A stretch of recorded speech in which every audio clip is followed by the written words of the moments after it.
del Viernes Santo queremos recorrer las estaciones del Vía Crucis, pues a través de ellas podemos palpar el amor compasivo de Dios y también aprender a ser nosotros, solidarios y fraternos, con tantas víctimas sufrientes que vamos encontrando en la vida, en el camino. Miremos a las personas y a los pueblos que lo están pasando mal. Kristoren gurutze bideko urratsen hausnarketak lagun diezagula ostiral santu honetako helburuak hobeto bizitzen eta denok barneratu ahal izan dezagun San Pauloren hitza, bere bizitza niregatik emateraino maitatu ninduen. Gure aitana, santu izan bedi zure izena, etor bedi zure erreinua, zeruan bezala. Noan bezala lurrean ere, emaiguzu gaur egun ondako dia, barkatu gure zorrak. Ezodunei barkatzen diegun ezkero, ez gaitzazu utzi, tentaldian erortzen, baina atera gaitzazu gaitzetik. Amén. Padre nuestro. Del Evangelio según San Lucas. Pilato volvió a dirigirles la palabra, queriendo soltar a Jesús. Pero ellos seguían gritando: «¡Crucifícalo! ¡Crucifícalo!». Por tercera vez les dijo: «Pues qué mal ha hecho este. No he encontrado en él ninguna culpa que merezca la muerte. Así que le daré un escarmiento y lo soltaré». Pero ellos se le echaban encima, pidiendo a gritos que lo crucificaran. E iba creciendo su griterío. Pilato entonces sentenció que se realizara lo que pedían. Soltó al que le reclamaban, al que había metido en la cárcel por revuelta y homicidio, y a Jesús se lo entregó a su voluntad. Jainkoa guztidun betierekoa, guztioi jarraibide emateko gure salbatzailea gizon eginez, eta gurutzean hilez beheratzean nahi izan genuen. Iguzu arren, haren nekaldiko irakaspenak gogoan har ditzagula, harekin batera piztu gaitezen. Jesukristo gure jaunaren bitartez. Amén. Amen. San Juanen Evangeliotik. Orduan, Pilato haien esku utzi zuen Jesus, gurutziltzat zezaten. Hartu zuten beraz Jesus, eta gurutzea sorbaldan zeramala, buruezur hebreeraz Golgota zeritzan lekurantz ateratzen. Han josi zuten gurutzea, eta harekin batean besteri, alde banatan eta erdian Jesus. Ilumina.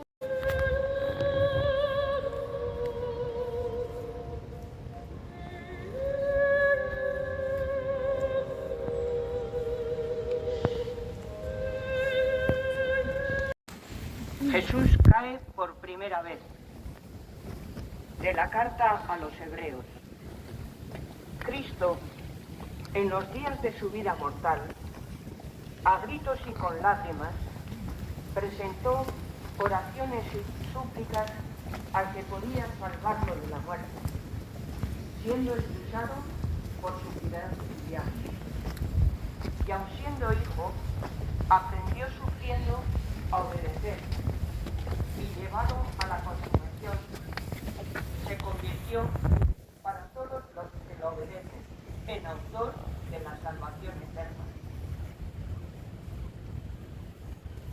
Zuk, jauna, gaiztakeria barkatu eta bihurrikeriari ezikusiarena egiten diozu. Zure haserreak ez du beti irauten, errupia zaizuotzen. Zu, jauna, izango duzu berriz ere errupia guretzat. Zapatuko dituzu gure txarkeriak eta itsas ondora botako gure pekatu guztiak. Amen. Jesua bidean aurkitu zuenekoa. San Paulo apostolua Galaziarrei. Garaia bete zenean, bere semea bidali zuen Jainkoak, emakumeengandik jaioa. Legepeko egina, legepean zirenak askatzera, guk seme alabatzakoa argenezan. Eta seme alabazareten seinaletzat, bere semearen espiritua bidali du Jainkoak zuen bihozera. Aba, aita, deika ari dena. Beraz, aurrerantzean ezara esklabo, seme edo alaba baizik, eta seme edo alaba bazara baita oinordeko ere, Jainkoari esker. Evangelio según San Marcos. Terminada la burla, le quitaron la púrpura y le pusieron su ropa, y lo sacan para crucificarlo.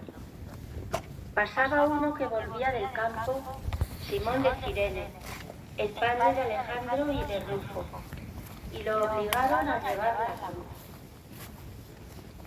Aita betierekoa, itzuli zazu gana nire bihotza, gauza guztien gainetik, zu bidea zaitzaga, eta lagunduari hon eginez, zure defentsari ziriko izan gaitezen.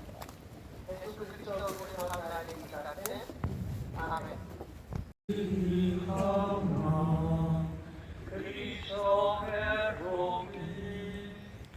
Cristo erruki.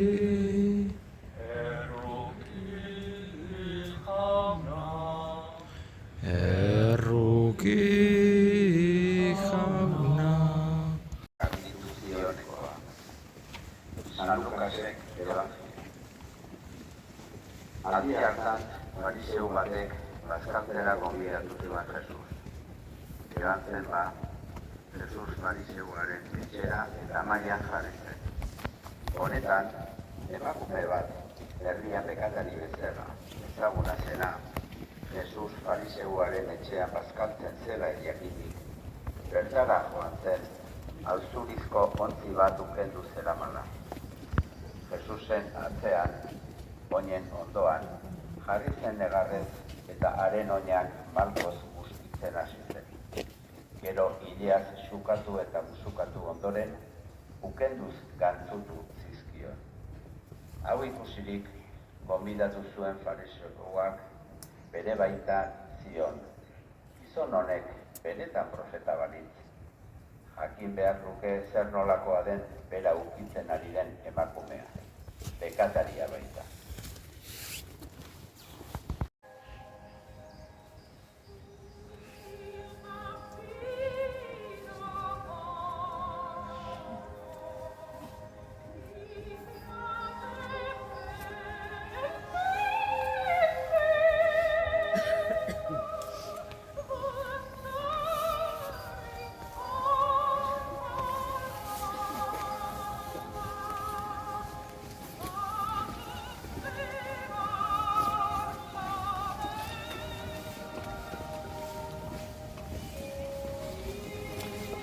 Estación.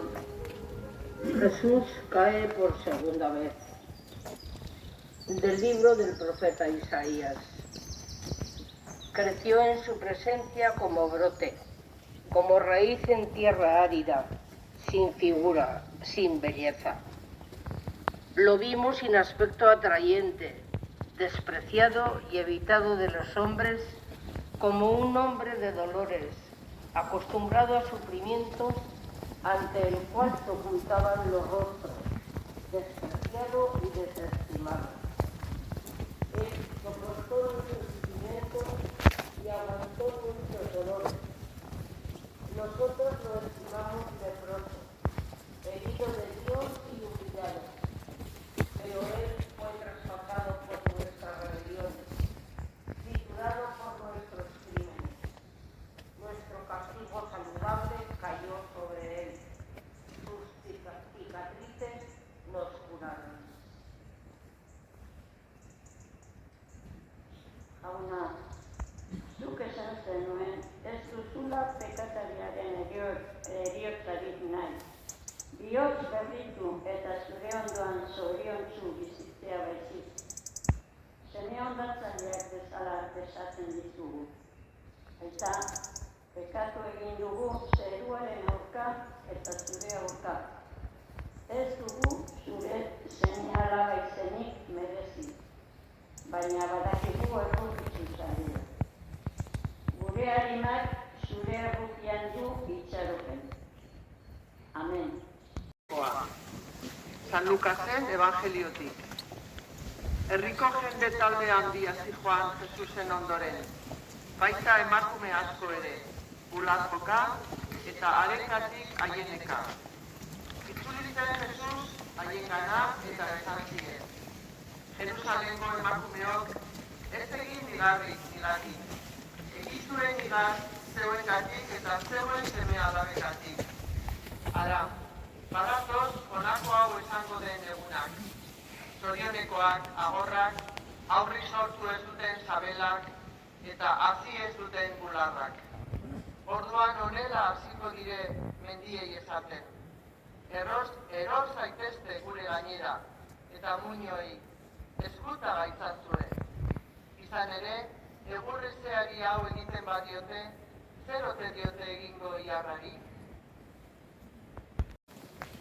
En el camino del Calvario contemplamos a Cristo caído varias veces, pero somos más bien nosotros los que caemos y a veces no nos levantamos.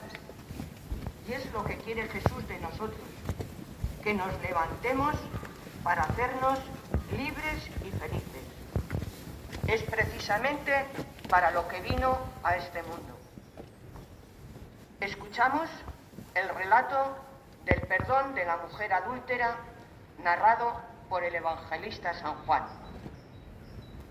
En aquel tiempo, Jesús se retiró al monte de los Olivos. Al amanecer, se presentó de nuevo en el templo y todo el pueblo acudía a él y sentándose les enseñaba. Los escribas y los fariseos le traen una mujer sorprendida en adulterio y colocándola en medio le dijeron: Maestro, esta mujer ha sido sorprendida en flagrante adulterio. La ley de Moisés nos manda apedrear a las adúlteras. ¿Tú qué dices? Le preguntaban esto para comprometerlo y poder acusarlo. Pero Jesús, inclinándose, escribía con el dedo en el suelo. Como insistían en preguntarle, se incorporó y les dijo: El que esté sin pecado, que le tire la primera piedra. E inclinándose otra vez, siguió escribiendo. Ellos, al oírlo, se fueron escabullendo uno a uno, empezando por los más viejos. Y quedó solo Jesús, con la mujer en medio, que seguía allí delante. Jesús se incorporó y le preguntó: Mujer, ¿dónde están tus acusadores? ¿Ninguno te ha condenado? Ella contestó: Ninguno, Señor. Jesús dijo: Tampoco yo te condeno. Anda y en adelante no peques más. Jauna, biragarria da gu kondenatu ez baizik eta salbatu nahi gaituzula jakitea. Galdua zegoena barkatzera eta sendatzera etorria zarela jakitea. Izan gutaz erruki eta egin gaitzazu errukitzu huts egin eta etxetik alde egin zuen senidearekin.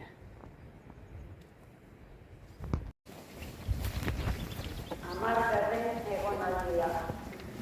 Jesusin antia Jesusikio rengoa. San Juanen Evangelio. Mudariek Jesus murutzean posi ondoren, haren jantziak hartu eta lau zati egin zituzten bakoitzaren bat. Gero tunika hartu zuten, baina posturarik gabea, goitik behera ehundua zenez elkarri esan zioten: Ez dezagun urratu. Zotz egin dezagun ea zein zaten.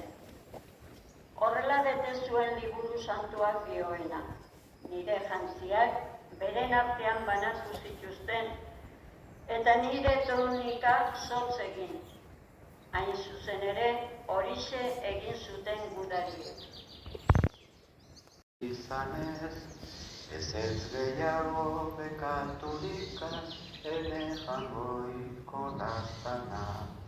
Eminez maitea bihotza lertui, Ikusikan gure bizitza bera bekatu zekeri. Evangelio según San Lucas.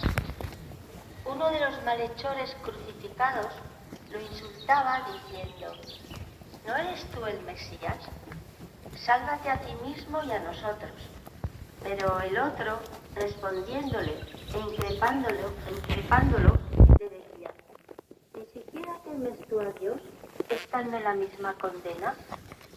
Nosotros, en verdad, lo estamos justamente porque recibimos el justo pago de lo que hicimos. En cambio, este no ha hecho nada malo. Y decía: Jesús, acuérdate de mí cuando llegues a tu reino. Jesús le dijo: En verdad te digo, hoy estarás conmigo en el paraíso. Gurutzean iltzaturik, lapurronari eta zure etsaiei barkatzen diezuzuk, Jesus. Lehenago barkatu zenion Zakeori, Magdalako Mariari eta emakume pekatariari. Gero barkatu zenion Pedrori eta apostoluei eta Paulori eta neri. Eskerrik asko jaun gurutzitzatua, lagun izadazu zure errukian eta barkamenean egia sinisten. Amen. Garren egonaldia, Jesus gurutzean hil zenekoa. San Markosen evangeliotik. Eguerdian ilundu egin zuen lurbira osoan hirurak arte. Hiruretan, Jesusek oihu handiz esan zuen: Eloi, Eloi, lama sabaktani, hau da, ene jainko, zergatik utzi nauzu? Hau entzutean antzeuden batzuek esan zuten Elias deikari duk. Orduan batek lasterka joan, belaki bat ospinetan busti eta kainabera bati muturrean erantziz edatera eman zion. Esanez, egon, ea datorkion Elias gurutzetik jaistera. Baina Jesusek deiadar handia eginez, azken arnasa eman zuen. Orduan, santutegiko oiala erdi-zerdi urratu zen, goitik beheraino. Aurrean zegoen erromatar eguntariak nola hil zen ikastean esan zuen: benetan jainkoaren semea zen gizon hau. Con toda el Evangelio según San Juan. Junto a la cruz de Jesús estaban su madre, la hermana de su madre, María, la de Cleofás, y María, la Magdalena. Jesús, al ver a su madre y junto a ella al discípulo al que amaba, dijo a su madre: Mujer, ahí tienes a tu hijo. Luego dijo al discípulo: Ahí tienes a tu madre. Y desde aquella hora el discípulo la recibió como algo propio. Jauna, zure semearen oinazetan, bere amak gurutzearen ondoan parte hartzea nahi izan zenuen.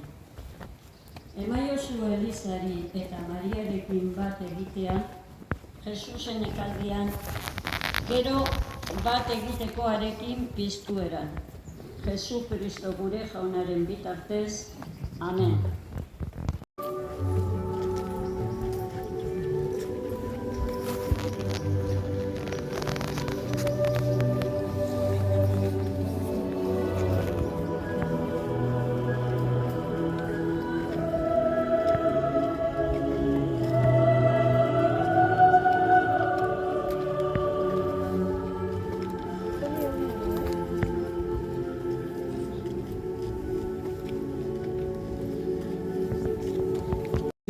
zutenekoa. San Paulo apostoluak Efesoarrei, errukian aberatsaren jainkoak, halako maitasun neurrigabeaz maite izan baitaitu. Geure bekatuengatik hildaren belarik, bizia eman zigun Kristorekin batean, ongi nahi hutsez zaudete salbatuak, eta Kristo Jesusekin batean berpiztu gintuen eta zeruetan eserarazi. Nor honela Jesus Kristogan guretzat hain ona izanez, agertu nahi izan die datozen izaldiei. Zein ugaria eta eskuzabala den bere ongi nahia. Izan salbatuak zaudete fedearen bidez, eta hori ez dator zuengandik, baizik eta jainkoaren dohaina da. Ez dator egiteetatik, inor harrotu ez dadin. Izan ere, jainkoak eginak gara, hark sortu gaitu Kristo Jesusengan. On egiten saia gaitezen, jainkoak guretzat aldez aurretik erabakia zuen bezala. Dios Todopoderoso. Concluimos este encuentro de oración dirigiéndonos a María, Madre de todo consuelo. Con ella esperamos junto al sepulcro la resurrección de nuestro Señor. A ella le cantamos y le pedimos que nos proteja en todos los momentos de nuestra vida. Agur Jesusen ama, Virginia maitea, agur itxaso guztar, poskidas betea. Agur zeruko eguzki, poskidas betea. Agur pekatarien, kaia eta estalpea. Agur pekatarien, kaia eta estalpea.